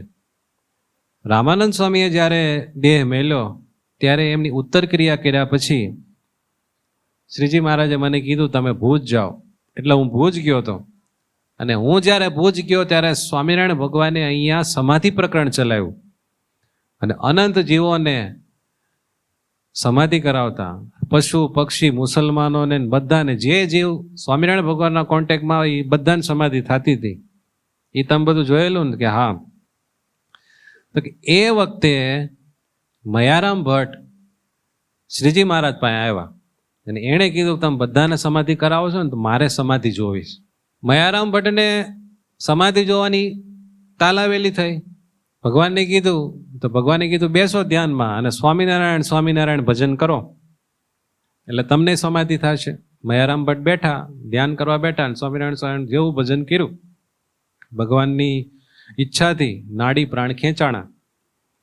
હવે જ્યારે તમારે સમાધિ થવાની હોય ને ત્યારે નાડી પ્રાણ ખેંચાય. સમજાણો? નાડી પ્રાણ ખેંચાય ને એટલે એક વિચિત્ર પ્રકારની ફિલિંગ થાય. આપણને કોઈ દી હોય એનો એક્સપિરિયન્સ તો હોય નહીં એટલે આખું થોડુંક વિચિત્ર લાગે ને કે આ કંઈક થાય છે. એટલે મયારામ ભટ્ટના નાડી પ્રાણ ખેંચાણા ને એટલે એને કંઈક વિચિત્ર ફિલિંગ થઈ. એટલે આંખ ખોલી નાખી એટલે કે મને કંઈક થાય છે. કે મયારામ ભટ્ટ તમે ધ્યાનમાં બેસો, ભજન કરો હરખું. વળી કરે, વળી ખેંચાય એટલે ખોલ નાખ્યા. એમ 4 વખત થયું. પછી મયારામ ભટ્ટ કે હું આમ આંખ બંધ કરું મને કાંઈ ન થાય ને એમ તમે સમાધિ કરાવો હો, મને આમ કાંઈ ન થવું જોઈએ. પછી સ્વામિનારાયણ ભગવાન કે તો તમે એક કામ કરો, તમે ભજન કર્યા કરો તમને થાશે, કાંઈ નહીં થવા દેવાનું તમને સમાધિ થાય એમ કરીને ભટ્ટજીને મોકલી દીધા. ભટ્ટજીને સમાધિ ન થઈ ને, પોતાને ન થઈ ને એટલે એને એમ થયું કે આ બધું છે ને પાખંડ છે. બધાને થતી હતી પણ એને ન થઈ ને એટલે એને શું થયું કે આ પાખંડ છે. એ કેવું છે ખબર છે કે જેણે જીવનમાં કોઈ દિવસ બ્રહ્મચર્યનું પાલન જ ન કર્યું હોય ને એ વ્યક્તિને તમે એમ કહો ને કે આ બ્રહ્મચર્ય પાળે છે તેને એમ થાય કે હવે વાતું સાંભળો ને બ્રહ્મચર્ય કાંઈ રે નહીં. એમ શું કામ? એને પડતું નથી એટલે. એમ મયારામ ભટ્ટને સમાધિ ન થઈ, બધાને થતી હતી તો એણે હું નક્કી કર્યું કે આ પાખંડ છે. સહજાનંદ સ્વામી કંઈક પાખંડ ચલાવે. પછી ઈ ગયા સીધા ભુજ અને મુક્તાનંદ સ્વામીને કાન ભંભેરણી કરી કે સ્વામી તમે અહીંયા બધાને સત્સંગ કરાવો છો, ત્યાં સોરઠમાં સહજાનંદ સ્વામી બધાને સમાધિઓ કરાવે છે, રામાનંદ સ્વામીની આખી પરંપરા ભાંગી નાખી, આખું નવું ડિંડક ચાલુ કર્યું છે, આ બધો દમ છે, તમે જલ્દી આવો નકર આખો સત્સંગ ભેળવાઈ જશે. આવું બધું કીધું અને મુક્તાનંદ સ્વામી મયારામ ભટ્ટની વાતમાં આવી ગયા. કેમ કે મયારામ ભટ્ટ આમ ખોટા માણસ નહીં એટલે એમ થયું કે મયારામ ભટ્ટ કહે છે એટલે ખોટું ન હોય. એટલે મુક્તાનંદ સ્વામી તાબડતોબ ભુજથી આવ્યા અને ભુજથી આવ્યા અને જોયું બધાને સમાધિઓ થાય. એટલે મુક્તાનંદ સ્વામી પાકું થઈ ગયું કે મયારામ ભટ્ટ કહે છે સાચું. મુક્તાનંદ સ્વામી ભુજથી મેઘપુર આવેલા, મહારાજને મેળા ઠપકો દીધો. ભક્તચિંતામણીમાં કીધું છે, સીધું હું કીધું ખબર મહારાજને? મહારાજ દિયો પાખંડ મેલી, સત્સંગમાં ન થાવું ફેલી. મહારાજ પાખંડ મેલો, સત્સંગમાં ફેલી ન થવું. સમાધિ કાંઈ નથી સોયલી, મોટા યોગીને પણ દોયલી. તે તો જેને તેને કેમ થાય, બીજા માને અમે ન મનાય. સહજાનંદ સ્વામી બીજા બધા માનશે પણ હું નહીં માનું. એમ કરીને મેં તો ઘણો બધો ઠપકો દઈ દીધો મહારાજને સંઘેડિયા. પણ પછી મહારાજ તો કાંઈ બોલ્યા નહીં. મહારાજે તો એવું કીધું કે બધાને સમાધિ થાય છે, તમે જોઈ લો. એ બધાને પૂછો ને તમને સમાધિમાં શું દેખાય છે, શું છે? તો કે મેં બધાને પૂછ્યું, બધા કે સમાધિ સાચી છે, અમને ગોલોક દેખાય, વૈકુંઠ દેખાય, અક્ષરધામ દેખાય, સમાધિ સાચી છે. કે પછી હું બહુ મૂંઝાણો અને અમે મેઘપુરથી કાલવાણી આવ્યા અને કાલવાણીમાં હું સ્નાન કરવા ગયો અને પછી ખાખરાના વનમાં દિશાએ ગયો. એ વખતે મને રામાનંદ સ્વામીએ પ્રત્યક્ષ દર્શન દીધા. પ્રત્યક્ષ દર્શન દીધા કે હા, રામાનંદ સ્વામીએ મને પ્રત્યક્ષ દિવ્ય રૂપે દર્શન દીધા અને ઘણો ઠપકો દીધો અને મને કીધું કે મુક્તાનંદજી, તમે કેમ સહજાનંદ સ્વામીને સ્વીકારતા નથી? મેં તમને કેટલી વાર કીધું હતું કે હું તો પટ નાખનારો છું, પણ ખેલનો કરનારા તો આ છે, હું ડુગડુગી વગાડનારો છું, અને હવે જે બધું કરવાના છે એ તો આ ખેલ કરવાના છે. અને એક ગાડું કપાસ કાંતવાનું હોય મેં તો એક ખોબા જેટલું કાંત્યું છે, અને બાકીનું બધું કામ તો આ સહજાનંદ સ્વામી કરવા. એવા કેટલા દાખલા દ્રષ્ટાંતે તમને વાત કરી હતી, બધું ભૂલી ગયા? કેમ આવું કરો છો? હમેરી પ્રતીત ન તુમકો લેશા, બાલક જીવ કરત મન ક્લેશા. અમે તમને કીધું એનો તમને વિશ્વાસ નથી, નાના બાળકની જેમ વ્યાકુળ થાવ છો. હમારે સ્વામી કે સ્વામી હે એહુ, સત્ય કરી કે માનો તુમ તેવું. રામાનંદ સ્વામી કે આ સહજાનંદ સ્વામી તો મારા ઈષ્ટદેવના ઈષ્ટદેવ છે, સર્વોપરી બધાના ઉપરી છે, સમજાણું? મારા જેવા તો એની પાસે અનંત છે, તમે મારામાં ક્યાં ફસાઈ ગયા? સ્વામિનારાયણ ભગવાનને માનો. એવો કે મને ઘણો ઠપકો દીધો અને પછી મને કીધું કે મયારામ ભટ્ટ તો ફૂટલું વાસણ છે, એને સહજાનંદ સ્વામી હાચવીને રાખે છે, તમે મયારામ ભટ્ટની વાત ક્યાં માની, મારી વાત કેમ નથી માનતા? એવો મને ઘણો ઠપકો દીધો. અને પછી દિવ્ય રૂપે આવેલા રામાનંદ સ્વામી અદૃશ્ય થઈ ગયા. એટલે મને શાંતિ થઈ ગઈ, બધી મૂંઝવણ ટળી ગઈ. પછી હું સ્નાન કરીને આવ્યો અને કાલવાણીમાં રામાનંદ સ્વામીની ગાદી હતી, એ આમ બાંધી દીધી હતી ઉપર. મેં એને નીચે ઉતારી, એમાં સરસ મજાનું આસન પાથરી દીધું. રામાનંદ સ્વામીની ચાકડી હતી એ મેં તૈયાર કરી અને મારી જાતે મેં એક હાર બનાવીને તૈયાર કર્યો. પછી જ્યારે સહજાનંદ સ્વામી આવ્યા ત્યારે રામાનંદ સ્વામીની ચાકડી પહેરાવી અને રામાનંદ સ્વામીની ગાદીએ એ ના પાડતા હતા તો એને આગ્રહ કરીને બેસાડ્યા અને મેં જે હાર બનાવ્યો હતો એમને હાર પહેરાવ્યો અને મેં આરતી બનાવી. જય સદગુરુ સ્વામી પ્રભુ, જય સદગુરુ સ્વામી, સહજાનંદ દયાળુ, સહજાનંદ દયાળુ, બળવંત બહુ નામી. આવી મેં આરતી બનાવી અને આરતી કરી. ત્યારથી મને સ્વામિનારાયણ ભગવાન સર્વોપરી અક્ષરધામના ધણી છે એવો પાક્કો નિશ્ચય થયો છે. બોલો, આ રીતે આપણે જે રોજ આરતી કહી છે ને એ આ પ્રસંગે થયેલી છે. અને આ જે મૂળ આરતી છે ને આપણી, એ જ સાચી. કેમ કે એ મુક્તાનંદ સ્વામીની બનાવેલી છે અને શ્રીજી મહારાજને સૌથી પહેલી વખત મુક્તાનંદ સ્વામી સંભળાવેલી છે, એટલે એવી અતિશય પ્રસાદીની છે. અને મોટા મોટા ગોપાળાનંદ સ્વામી, નિત્યાનંદ સ્વામી બધા સંતોએ પ્રમાણભૂત કરેલી છે, એટલે એમનાથી કોઈ મોટું કહેવાય નહીં. એટલે આપણે હંમેશા એ આરતીથી જ ભગવાનનું બધું અર્ચન ને બધું કરવું જોઈએ. આ રીતે મુક્તાનંદ સ્વામી બધી વાત કરી. કોને વાત કરી મુક્તાનંદ સ્વામીએ? આણંદજી સંઘેડિયાને. પછી આણંદજી સંઘેડિયાને થયું કે બરાબર, મુક્તાનંદ સ્વામીને આ મને સ્વામી થતું જ હતું, તમારે જેવા સાધુ કોઈ દી ભૂલમાં હોય નહીં, પણ તમે મને કીધું ન કરો હું ભેરવાય. પણ મને સ્વામી હજી એક સંશય રહે છે, જો આમાં કંઈક ફેરફાર હોય, હું રામાનંદ સ્વામીને ભગવાન માનું છું એની બદલે સહજાનંદ સ્વામીને ભગવાન માનું, એમાં જે કાંઈ મારું ખરાબ થાય તો એ બધું તમારા માથે.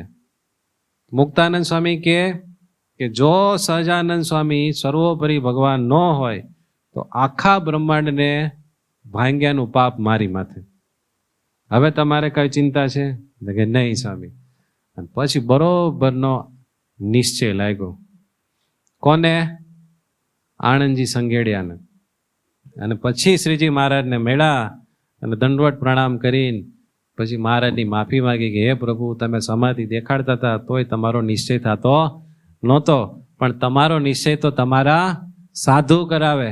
તમારા સાધુ જ્યારે તમારો મહિમા કે તમે આ બધા ચરિત્રો કરતા હોય એની પાછળનો હેતુ કે ત્યારે આપણને ખબર પડે કે તમે કોણ છો, શું કામ આ બધું કરો છો. માટે હે પ્રભુ માફ કરજો.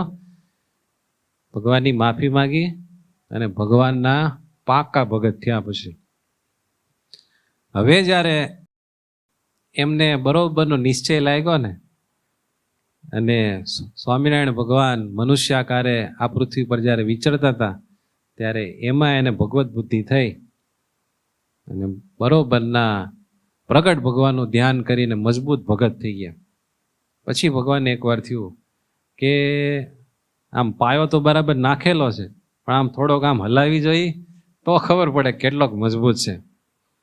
પછી એક વખત શ્રીજી મહારાજ માંગરોળ આવેલા અને કોકના ઘરે બેઠા હશે ત્યારે એક ટાચકાની માળા આવે, આમ સોપારી જેવડા મોટા મોટા પારાની માળા.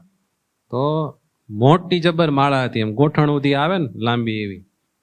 એટલે શ્રીજી મહારાજ કે, આણંદજી સંગેડિયા, તમને અમારો પાક્કો નિશ્ચય થઈ ગયો છે ને? તો કે હા મહારાજ. તો કે હું કહું તમે કરો? તો કે હા પ્રભુ. તો કે એક કામ કરો, મારે તમારી પરીક્ષા લેવી છે.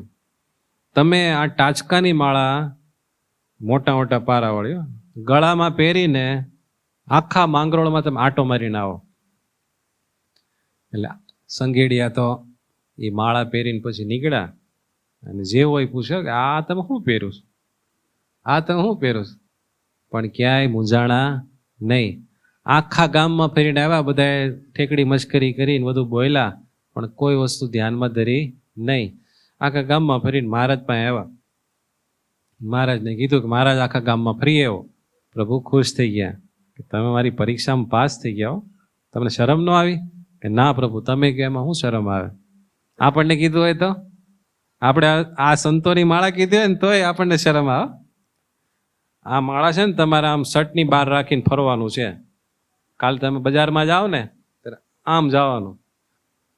આ તો કઈ ટાચકાની માળા નથી ને, તુલસીની માળા કહેવાય ને, તોય આપણું મન હાલે ન હાલે. એની ક્યાં વાત કરે? આપણને તિલક ચાંદલો કરવાનો કે તોય આપણને શરમ આવે. તિલક ચાંદલો તો પાછા બધા કરતા હોય ને, ટાચકાની માળા કોઈ ન પહેરતા હોય તોય આપણને શરમ આવે. પણ એને ભગવાન ઓળખાઈ ગયા હતા ને, એટલે એને એવું હતું કે ભાઈ ભગવાન કહેતા હોય એટલે પછી આપણે શું કામ ડાપણ કરવાનું. એમ કરી ભગવાનને રાજી કર્યા. ફરી એક વખત શ્રીજી મહારાજ માંગરોળ આવ્યા. આણંદજી સંઘેડિયાના પત્નીનું નામ હતું રાજભાઈ. એટલે શ્રીજી મહારાજ કથા વાર્તાના તો શોખીન હતા, બહુ કથા વાર્તા કરતા. અને સ્વામિનારાયણ ભગવાને આ લોકમાં આવીને સૌથી વધારે જો પોતાના આશ્રિતોને દીધું હોય ને તો એ છે કથા વાર્તા દ્વારા જ્ઞાન. મહારાજ એક વ્યક્તિ બેઠા હોય, 5 વ્યક્તિ બેઠા હોય કે લાખો માણસો બેઠા હોય, પણ વાતો કરવામાં કોઈ દિવસ થાકતા જ નહીં. બધી ભગવાનને પામવાની વાતો કર્યા જ કરતા. તો માંગરોળમાં જ્યારે મહારાજ આવે ને ત્યારે બહુ સત્સંગની વાતો ચાલે. અને રાતે 12 વાગ્યા સુધી, ક્યારેક તો આખી રાત વાતું થાય. એમાં આણંદજી સંઘેડિયા કથા વાર્તાના શોખીન હતા. કથા વાર્તા જ્યાં સુધી થતી હોય ત્યાં સુધી હલે નહીં. એટલે રોજ મહારાજ વાતો કરતા હોય તો રાતના 12 વાગે ગમે એટલું મોડું થાય ખસે નહીં. અને પછી મોડેકથી રાતે ઘરે જઈને સૂઈ જાય. એટલે દિવસે જે બધા કામકાજ કરવાના હોય એ જ થાય નહીં. તો ઘણા દિવસ એમ ચાલ્યું. આખી રાત ભગવાનની વાતો સાંભળે અને દિવસે સૂઈ રહે. એટલે ભગવાન એકવાર સંઘેડિયાના ઘરે ગયા અને એના ધર્મપત્નીને પૂછ્યું કે હરભાઈ, તમારા ધણી ક્યાં છે? તો કે સૂતા છે. તો કે કેમ? તો કે રાતે તમારી વાતો સાંભળે અને દિવસભર સૂઈ રહે, એટલે તમે તો અમારા ઘરનું કામ ખોટી કર્યું. એને સત્સંગ નહોતો એટલે શ્રીજી મહારાજને આવું કીધું. ભગવાન કઈ બોલ્યા નહીં, પછી વયા ગયા. પછી રાતે આણંદજી સંઘેડિયા વાતું સાંભળવા માટે આવ્યા. પછી ભગવાન એ વાતું કરતા હતા ને એ આવ્યા, પોતાનું આસન નાખીને કથા વાર્તા સાંભળવા માટે બેઠા. એટલે ભગવાન કે ઉપાડ તારું આસન, અહીંયા નહીં, સભામાં નહીં, જાતો આમ બહાર નીકળતો. કેમ પ્રભુ, મને ના કેમ પાડો છો? તો કે અહીંયા તો રાતે બધી કથા વાર્તા ને બધી સાંભળ અને પાછો ઘરે જઈને હોઈ જા, તો કે તારા બૈરા છોકરા પછી મારી ઉપર બધું કે આ સ્વામિનારાયણ મારું ઘર સળગે એવું કે તારે જો અહીંયા કથા વાર્તા સાંભળવી હોય તો ઘરે જઈને પાછું હોઈ નહીં જવાનું, તારું જે કંઈ કામકાજ હોય ને એ બધું કામ કરવાનું, તો બેસવાનું, નહીં તો નહીં. તો કે વાંધો નહીં શું, પણ કથા વાર્તામાંથી ગયા નહીં. કથા વાર્તા સાંભળી પછી રોજ એને દિવસે સુવાનું બંધ કર્યું. 5-7 દિવસ ગયા. હવે શરીર તો શરીરનો ધર્મ બજાવે. રાતે ભગવાન વાતો કરતા હતા. ઊંઘ પૂરી ન થઈ એટલે શું થાય? ઝોલા આવે, એટલે મોટા મોટા ઝોલા ખાય, પણ કથા વાર્તામાં જાય નહીં. એટલા બધા કથા વાર્તાના રસિયા. એટલે ભગવાન પાછા ખીજાણા કે ભાઈ એટલા મોટા મોટા તમે ઝોલા ખાવ છો, તમને કથા વાર્તામાં ક્યાં રસ છે? રસ હોય તો ઊંઘ આવે, એમ કરીને ભગવાન ખીજાણા. એટલે બિચારા હાથ જોડીને ઊભા રાખે, હા પ્રભુ થોડુંક એવું છે એમ. પછી ભગવાન કે જો તમને ઊંઘ આવે ને તો અહીંયાથી વયા જાઓ, તમારે કથા વાર્તામાં નહીં બેવા. એટલે વળી પાછો પ્રશ્ન આવ્યો, પણ કથા વાર્તા તો છોડવાની હતી જ નહીં. તોય બેઠા, તોય ઊંઘ આવી. પછી ભગવાન કહે તો હવે કામ કરો, તમે ઓલા ખૂણામાં ઊભા રહ્યો અને તમારી ચોટલી ઓલી ખપાટે બાંધો ઉપર. એટલે આમ ચોટલી બાંધી હો, ખાલી ઊભા કરે એવું નહીં. આપણે તો એક જગ્યાએ બેઠા હોય ને, કોક એમ કહે ને કે ભાઈ અહીંયાથી આમ બેહો ને, તો આપણને એમ થાય તું મને કહે છો બે, મગજ જાય ને. ભગવાને ઊભા કર્યા, ચોટલી બાંધી, તોય 7-8 દિવસથી કોઈ ન હુવે, ઊંઘ તો આવે, તોય ઝોલા આવ્યા. પછી ભગવાન કહે કે એક કામ કરો, આ છે ને નહીં સુધરે, આની માથે શિયાળાનો સમય હતો કે ટાઢા પાણીના માટલા નાખો. પછી એને બહાર લઈ ગયા ફળિયામાં અને ટાઢા પાણીના માટલા આણંદજી સંગીડિયામાંથી નાખ્યા. હું કરતા બિચારા આખા પલ્લી ગયા. તોય પલ્લેલા કપડે ધ્રુજતા ધ્રુજતા કથા વાર્તા મૂકી નહીં. બોલો, એકવાર સ્વામિનારાયણ ભગવાનનો નિશ્ચય થયો તો એટલે કોઈ વાંધો આવતો નહોતો. ટચકાની માળા પહેરાવી તોય જરાય શરમાણા નહીં. આ રીતે કેટલું અપમાન કર્યું, કાઢી મૂકવા માટે ભગવાને કેટલી બધી કષ્ટી દીધી, તોય જરાય ડગમેગ્યા નહીં.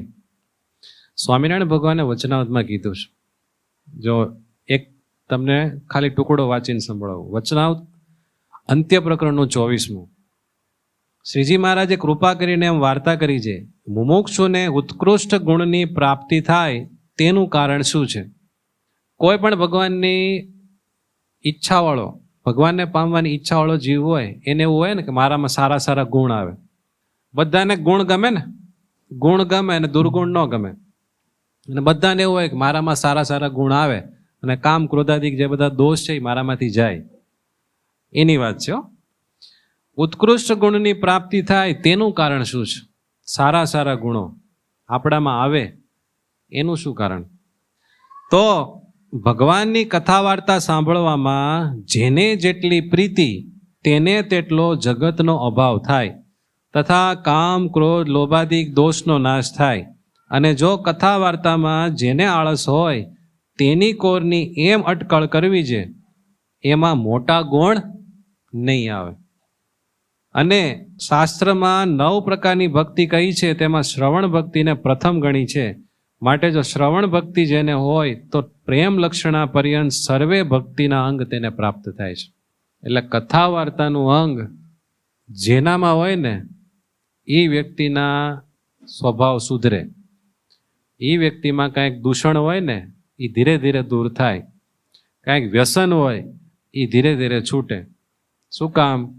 ભગવાનનો આશીર્વાદ છે. સારા ગુણોની પ્રાપ્તિ જેને કરવી હોય ને એને દિવસમાં કથા વાર્તાનો યોગ થોડો ઘણો રાખવો, સંત સમાગમનો યોગ થોડો ઘણો રાખવો. ભગવાનની વાત આપણા કાનમાં જાય ને એટલે એ આપણને પ્યુરિફાય કરે ને કરે જ. આ રીતે આણંદજી સંગેડિયાની ભગવાન ઘણી બધી પરીક્ષા લેતા. અને એક વખત તો જ્યારે સ્વામિનારાયણ ભગવાન માંગરોળ આવ્યા ત્યારે ભગવાને આણંદજી સંઘેડિયાને એવું કીધું કે આણંદજીભાઈ, તમારા ઘરના સત્સંગી છે કુસંગી છે? કે આમ તો એને સત્સંગ નથી. તો ભગવાન કે તો હું તને ઓપ્શન આપું કે કા તારા ઘરનાને છોડી દે, કા મને છોડી દે, તો તું કોને છોડે? એટલે આણંદજી સંઘેડિયા કે પ્રભુ, તમને છોડું તો મારું કલ્યાણ કોણ કરે, અને મારા ઘરનાને છોડું તો મને રોટલા કોણ કરી દે? એટલે તમને ન છોડાય, એને ન છોડાય. એટલે ભગવાન ખીજાણા કે આ કેવો માણસ છે, આને અત્યારે આ સભામાંથી કાઢી મૂકો. ખીજાણા, સભામાંથી કાઢી મૂક્યા. અને ભગવાન કે હવે આ જો સભામાં આવે તો એને હડકુતરી કહીને એને કાઢી મૂકો. શું કહેવાનું? હડકુતરી કહેવાનું. અને આને મંદિરમાં પ્રવેશવા દેવો નહીં. હું ન કહું ત્યાં સુધી આને તમે મંદિરમાં આવવા દેતા નહીં. અને મંદિરમાં જો આવવા જાય તો એને શું કહેવાનું? હડકુતરી. એમ કહી ભગવાન ત્યાંથી વયા ગયા. આણંદજી સંઘેડિયા જેવા મંદિરમાં આવે ને એટલે આ ટાઈપની સેવા કરવાની બધાની શ્રદ્ધા હોય જ. એટલે બધા સેવા કરવા મળે. હડકુતરી એમ કરીને એને બહાર કાઢે. એટલે આણંદજી સંઘેડિયા બિચારા બધા ભક્તોના જ્યાં ચપ્પલ પડ્યા હોય ને ત્યાં બેસીને ભગવાનના દર્શન કરે. જે કથા વાર્તા ધૂન કીર્તન બધા ભક્તો ભેગા થઈને કરતા હોય ને એ બધું ત્યાં બેઠા સાંભળે. અને પોતાના કપડે બધા ભગવાનના ભક્તોના ચપ્પલ લૂછે, પગરખા બધા સાફ કરે. આવું કરતા કરતા 15 દી વયા ગયા, મહિનો ગયો, 2 મહિના, 3 મહિના, 4 મહિના, 6 મહિના વયા ગયા. કેટલા મહિના?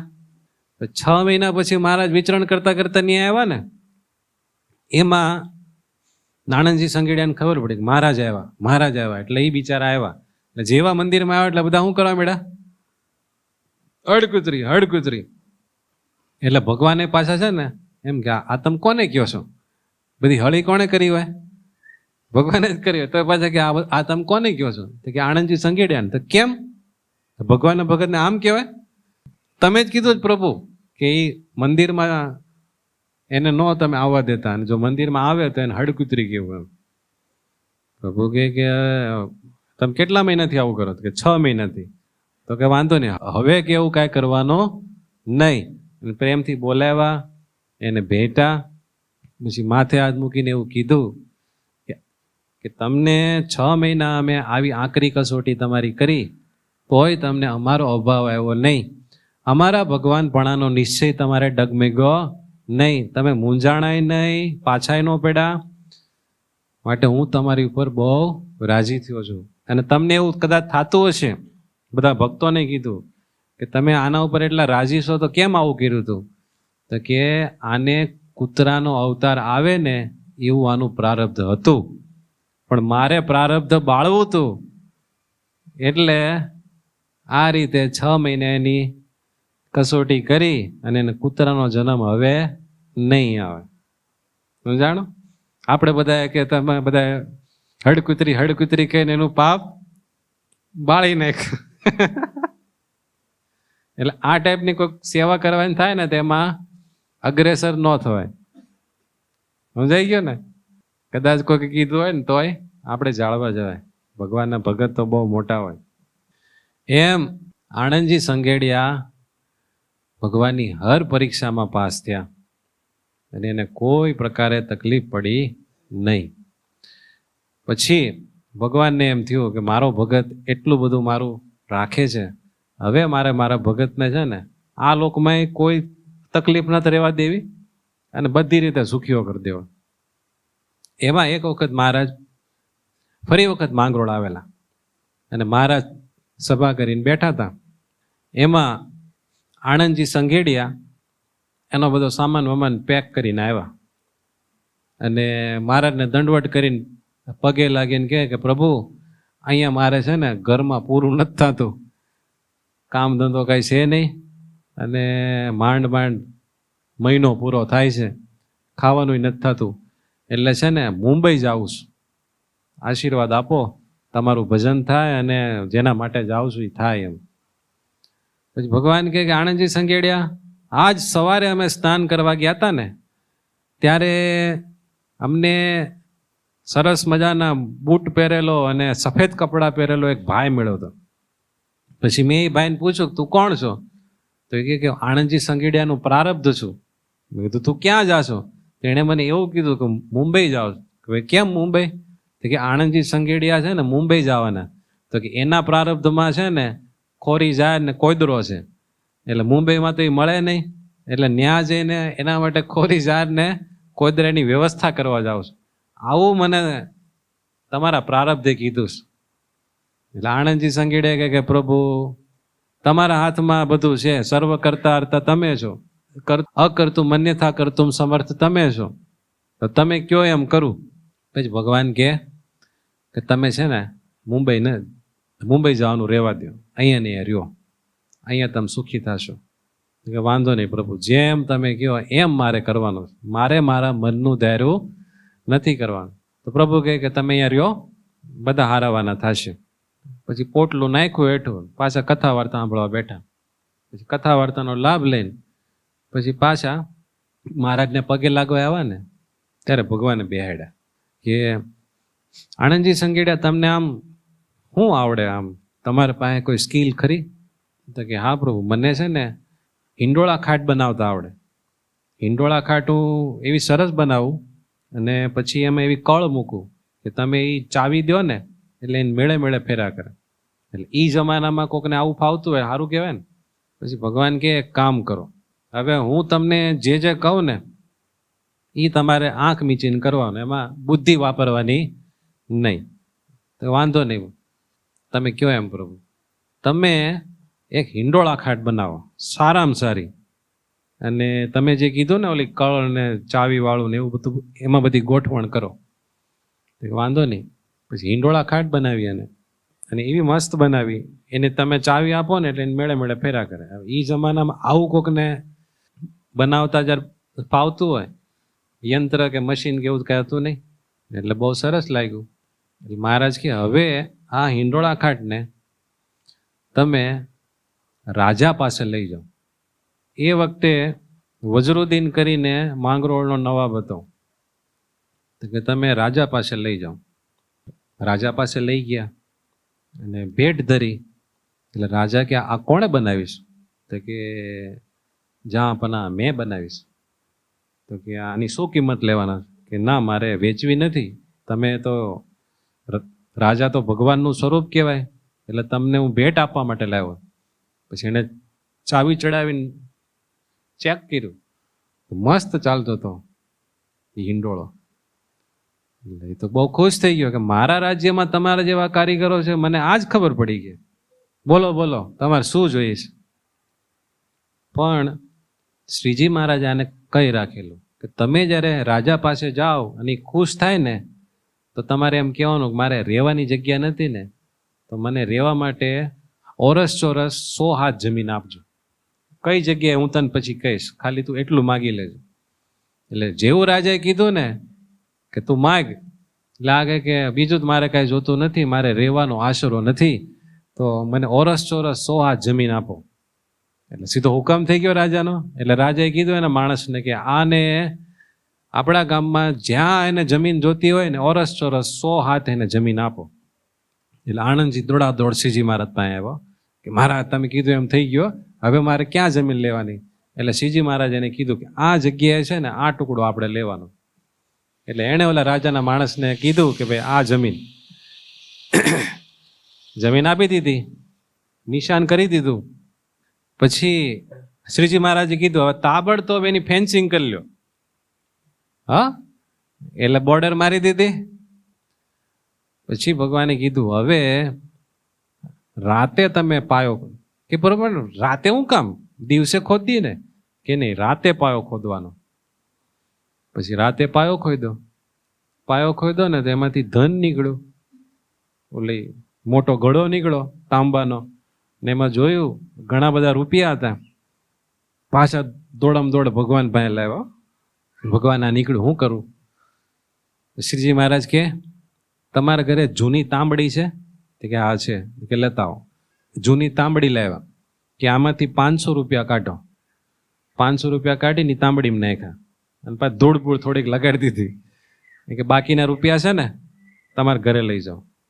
અને કે આ 500 રૂપિયાની તાંબડી તમારે રાજા પાસે લઈને જવાની અને રાજાને કહેવાનું કે તમે મને જમીન દીધી એ પાયો ખોદતા આ જમીનમાંથી નીકળો એટલે એ મારું ન કહેવાય, એ તમારું કહેવાય, એટલે હું તમને દેવા માટે આવ્યો છું. એમ જ્યારે એ કહે ને તારે બીજું કાંઈ નહીં કહેવાનું કે વાંધો નહીં. એટલે 500 રૂપિયાની તાંબડી લઈને બીજ દિવસે ગયા અને રાજાને દીધી. એટલે રાજાએ કીધું કે આ શું છે? તો કે આ જમીનમાં પાયો ખોદો ને તો પાયામાંથી નીકળ્યું એટલે મારે ન લેવાની, લો તમે. એટલે રાજા કહે કે મેં તને જમીન આપી એટલે જમીનમાંથી જે નીકળે એ તારું, તારે તું લઈ જા, હું તારી પર રાજી. તારે જો હાચો માણસ ક્યાંથી મળે કે જા. એટલે 500 રૂપિયા ઘરે રહ્યા, ઓલા જે બાકીના નીકળ્યા હતા એ ઘરે રહ્યા. પછી ભગવાન કે હવે છે ને આ 500 રૂપિયા આપણે છે ને ઘરે નથી રાખવા, 500 રૂપિયાની ઉતરી બનાવો સોનાની, સારામાં સારી. કે તાત્કાલિક કોક સોનીને ગોતો અને મોંઘામાં મોંઘી 500 રૂપિયામાં થાય ને એવી સોનાની ઉતરી બનાવો. એટલે સોનાની ઉતરી બનાવી. લો પ્રભુ આનું શું કરવું હવે? એટલે મહારાજ કે તમે આ રાજાના છોકરાને ગળામાં પહેરાઈ આવો અને રાણી જો ખુશ થાય તો તમારે એમ કહેવાનું કે મારે જમીન રાજાએ દીધી એનો બધું સારું છે પણ લેખ બાકી છે, તો પાક્કો તાંબાના પત્રમાં લેખ કરી દો. લાગ્યા, રાણીની મુલાકાત લીધી. તો કે કેમ તમે આવ્યા છો, કોણ છો? કે મારું નામ આણંદજી સંઘેડિયા છે ને હું તમને ધર્મની બેન માનું છું અને આ તમારો આ મારો ભાણિયો કહેવાય, એટલે ભાણિયા માટે ઉતરી લાવ્યો છું, લ્યો આને તમે પહેરાવો. એટલે મસ્ત બનાવી હતી ઉતરી, એ છોકરાને પહેરાવી.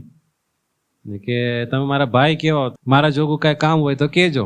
તો કે બેન બીજું તો કાંઈ મારે જોતું નથી, એક કામ છે, તમારા ધણીએ મને જમીન તો આપી છે પણ લેખ બાકી છે, તો લેખનું કામ જો જટ પતી જાય ને તો સારું. તો કે કેવા પ્રકારનો લેખ જોઈએ છે? તો કીધું આ પ્રમાણેનો લેખ તમે લખાવી દો. એ વાંધો નહીં, બપોરે આવજો. હવે ધણી જમવા બે ત્યારે જ બધી વાત કરવાની હોય ડોસ્યુને. એટલે ઓલો નવાબ જ્યારે જમવા બેઠો ને ત્યારે એને કીધું કે જોયું તમે ઓલા આપણા છોકરાના ગળામાં સરસ છે ઉતરી, કોણે પહેરાવી? મારા ભાઈએ પહેરાવી. કોણ? આણંદજી સંઘેડિયા. તો કે બહુ સારું કહેવાય. ક્યારે આવ્યા હતા? કે સવારે આવ્યા હતા. કે પણ એણે બધું કેટલું રાખ્યું તમારું, તમે એનું કઈ રાખતા નથી, કે લેખ કરી દો ને એને. તો કે શેનો લેખ? કે તમે ઓલી જમીન આપી છે ને કાંઈક? જમીન તો દીધી જ છે ને. તો કે લેખ કરવામાં શું વાંધો, લાવો. એમ કરીને લેખ કરી દીધો કે સૂર્યચંદ્ર તપે ત્યાં સુધી આ જમીનમાંથી જે કાંઈ નીકળે એ બધું આણંદજી સંઘેડિયાનું. લેખ થઈ ગયો. એટલે સંઘેડિયા મહારાજ પાસે લાવે, મારા લેખ થઈ ગયો, હવે બોલો શું કરવાનું? આમાં બુદ્ધિ હાંકવાની જ નહીં, જેમ ભગવાન કહે ને એમ બધું કર્યા કરે. હવે શું કરવાનું? તો ભગવાન કે હવે દિવાલ કરી નાખો પાકી અને આખી જમીન ખોદી નાખો. અને આખી જમીન ખોદી એમાંથી અપાર ધન નીકળ્યું, જાણો. પછી ભગવાને કીધું એ કાર્ય નહીં વાપરતા, હળવે હળવે વાપરજો. કોઈ બીજી જગ્યાએ જમીન લીધી, સરસ મકાન બનાવ્યું અને એમ કરતા કરતા માંગરોળના શેઠ બની ગયા. સ્વામિનારાયણ ભગવાનનું કેટલું મોટું. સ્વામિનારાયણ ભગવાને જે માણસને ખાવાનું પૂરું નહોતું થતું એટલા માટે મુંબઈ જવાના હતા, એને શેઠ બનાવી દીધા અને સર્વ પ્રકારે સુખિયા કર્યા. શ્રીજી મહારાજ વન વિચરણમાં એક ધ્યાન કરવા માટે પાવડી રાખતા, ખબર? આમ હાથ રાખવા માટેની પાવડી આવે ને, એ એમને રાજી થઈને આપેલી. અને એક લાલજી પૂજવા માટે આપેલા, એ અત્યારે જુનાગઢ મંદિરમાં છે. એક વસ્તુ કંઈક માંગરોળ મંદિરમાં છે. આમ ભગવાને પછી રાજીપો એવો દીધો, સુખે એવું દીધું, પણ શરૂઆતમાં થોડીક પરીક્ષા કરી. એમ ભગવાન છે ને ક્યારેક આપણા પર રાજી જ હોય, નારાજ ન હોય, પણ ક્યારેક થોડીક આપણી પરીક્ષા કરે. અને પરીક્ષા થઈ જાય ને પછી આપણને એવા બધી પ્રકારે સુખિયા કરે કે આપણે કોઈ દિવસ કલ્પના પણ કરી ન હોય. જ્યારે કુંભાર માટલું બનાવે ને ત્યારે કાચું હોય, સમજાણો? ને ટીપી ટીપીને પેલા આમ થોડોક ઘાટ આપે, મસ્ત બનાવે ને પછી નિભાડામાં પકાવે ને, ત્યારે પકાવે ત્યારે તો ચારે બાજુથી શેકાઈ જાય બિચારું.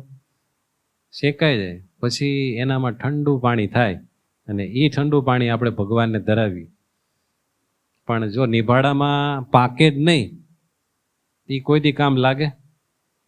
એમ આપણે એક વખત ભગવાનના થઈએ તો કદાચ થોડી ઘણી ભગવાન આપણી કસોટી કરે, પણ છેવટે એ બધાનું વળતર એટલું બધું જોરદાર આપે કે ન પૂછો વાત.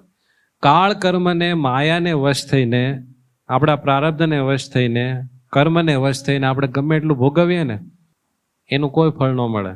પણ ભગવાન માટે આપણે થોડું ઘણું જો સહન કરીએ તો ભગવાન એને બહુ જાજુ માનીને પછી એનું અનંત ગણું કરીને આપણને આપે છે. માટે ભગવાન માટે કરવામાં ક્યારેય પાછું પડવું નહીં. સહજાનંદ સ્વામી મહારાજની જય.